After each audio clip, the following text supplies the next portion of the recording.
সংসদে যাইয়া আপনারা ওই জামাত গুপ্তচর ওই সেই এইসব এগুলা নিয়ে কথা বলেন। আরে ভাই, এইসব এগুলা কথা আপনাদের চলেই না।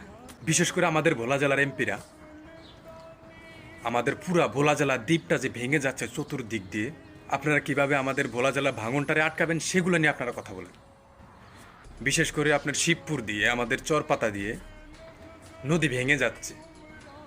আরে ভাই, সেটা কিভাবে আটকাবেন, নদী ভাঙনটা কিভাবে বন্ধ করবেন সেগুলো নিয়ে আপনারা আলোচনা করুন। আপনারা কেন ওই ব্রিজ কালভার্ট ওই বক্কর চক্কর এগুলো নিয়ে কথা বলেন? দেখুন তো আজকাল আজকে আজকে নদী ভেঙে কি অবস্থা হয়ে গেছে।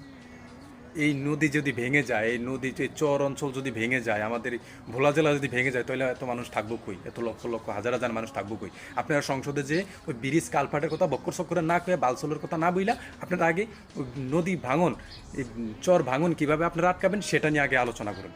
তারপরে এরপরে বাকি পর্ব নিয়ে আপনারা আলোচনা করুন।